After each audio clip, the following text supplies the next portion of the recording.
Frieren Beyond Journey's End, Episode 11 is Frieren walking on the empty battlefield. Fern finds Frieren praying and she joins. They are praying for the fallen. More characters arrive. Grant says Frieren's crimes are pardoned. Frieren didn't use any flashy spells like she used to. She remembers Himmel would get mad at her, so she has calmed down her spells. Frieren says she is proud of Fern and Stark for defeating the demons in the city. She says she would be more proud if they weren't beaten up. Stark replies, looking rough after a fight is normal for a warrior. The soldiers from the city walk around the battlefield and take in all the destruction and death. Back in the city, as a reward, Frieren requested the defense barrier grimoire by Flamey. This grimoire has been passed down in Grant's family. Frieren tells him the grimoire he has is fake. Grant says she is correct. The barrier protecting the city is not in the grimoire. The spell is passed down by oral communication. Frieren says she knows that. She just collects items as a hobby and she wants this fake grimoire. Fern was told by Heiter that disrespecting nobility is a death penalty. Frieren says Himmel nor Eisen got in trouble for speaking casually to Noble. Stark remembers Grant telling him to not speak casually to him as he was being rescued. Grant tells them they will not be thrown in prison nor die for speaking casually to him. The townspeople at night celebrate Frieren,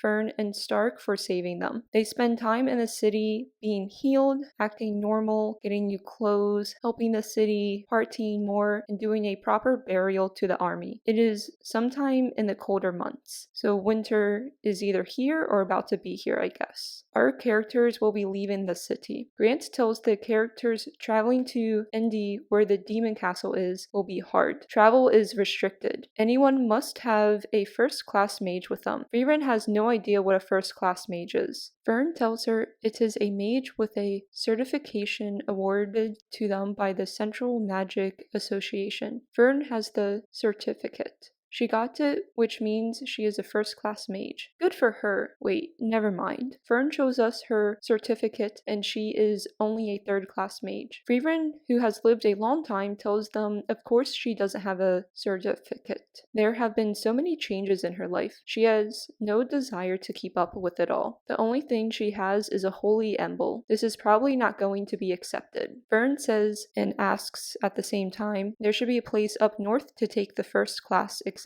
Grant tells them where to go to take the exam. It is now time to say goodbye to Grant and the city. On the journey, it starts to snow. Frieren tells Fern and Stark to be careful in the code. Vernon tells them what helped the heroes win against the Demon King army was the harsh winter. The winter took the most lives of the demons than the heroes did. Is the northern land in the anime Russia? As they travel, they get lost in the snow. Stark passes out from the cold. Frieren and Fern, who is carrying Stark, try to find an emergency shelter at the bottom of the mountain. They find the cabin and an elf is inside working out. The other elf tells Frieren it has been 300 years since he saw another elf. He thought elves got extinct. Frieren says she also thought elves all died off. The other elf tells us it is too cold for him to even start a fire. It would not work. It was why he was working out, to stay warm. Thanks to Frieren using magic, he finally has a fire for now. This other elf's name is Kraft. Fern tells the room Stark is getting colder. To keep Stark warm, he was put in bed with Kraft. When Stark wakes up, he at first doesn't care what his whole environment is, and it has changed. Then a few seconds later, he freaks out. This wakes up everyone. Frieren tells Stark he is being too loud. Kraft tells Stark he needs to be nicer to him for saving his life. I love how both elves did not answer Stark's question on what is happening and just scolded him. Stark comments Kraft must be a strong person just based off his physical physique. Kraft tells Stark to stay inside and has Frieren and Fern help him get the frozen supplies he stored. He can use them now thanks to magic. Kraft asks if Frieren ever knows who he is. She says no. Kraft says he doesn't know who she is either. The feeling is mutual. Fern speaks up to tell Kraft Frieren is the mage from the hero's party. He doesn't care about that. He wants to know who she was before. We do not get an answer. Us, audience, do not know how Frieren lived life before she met Flamey. We know a basic idea of how Frieren spent her young life with Flamey until now. Since the winter weather is terrible, our characters are stuck at Kraft's cabin. They live a normal life. They eat, sleep, sleep train. I am not 100% sure what this animal scene is, but it would be cute if they were feeding the animals. 6 months pass by and they should be able to travel through the mountain. Kraft makes Fern a necklace as a parting gift that he gives to Frieren.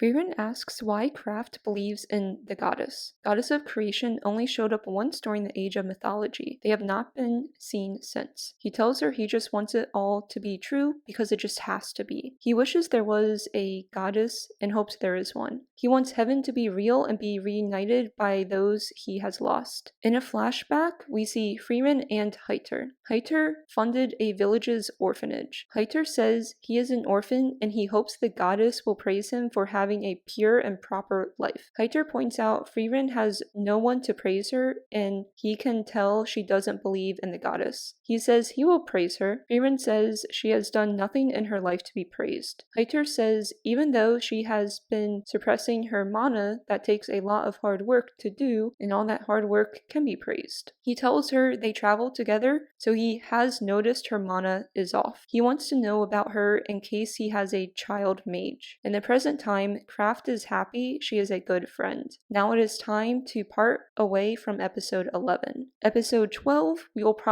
hopefully get into the new town where everyone can take the first class mage exam. I'm really hoping Vernon will pass the exam. I mean, she's really strong, so there should be no need for her to fail, but you never know. But I am hoping and I do expect her to pass. If you liked this video, give it a thumbs up and remember to subscribe to my channel.